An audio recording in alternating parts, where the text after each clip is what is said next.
ઘણા દિવસો પડ્યા છે અને પછી જ્યારે સંતાનો જ્યારે તમારું માન નહીં રાખે ત્યારે એમ થશે કે બળ્યું આના કરતા તો ગંગાના કિનારે જઈને હરિભજન કરવું બહુ જ જરૂર છે.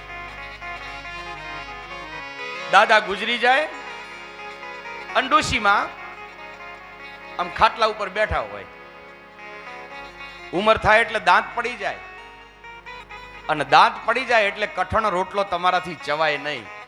એટલે બિચારા ડોશીમાં શું કે છોકરાની બહુને ખબર છે, હે બેટા હવે આ કઠણ રોટલો મારાથી ચવાતો નથી, મારા પેટા છોલાઈ જાય છે. આના કરતા તો બેટા થોડો જો શીરો બનાવી દે ને તો મારું પેટ ભરાય. અને શીરાની વાત આવે ને ત્યારે છોકરાની વહુઓ તમને ટુકડે ને ટુકડે ગાળો દેશે. છોકરાની વહુ શીવો સમજશે, જીવો સમજશે, પણ શીરો નહીં સમજે, કારણ કે એને બનાવી દેવો પડે.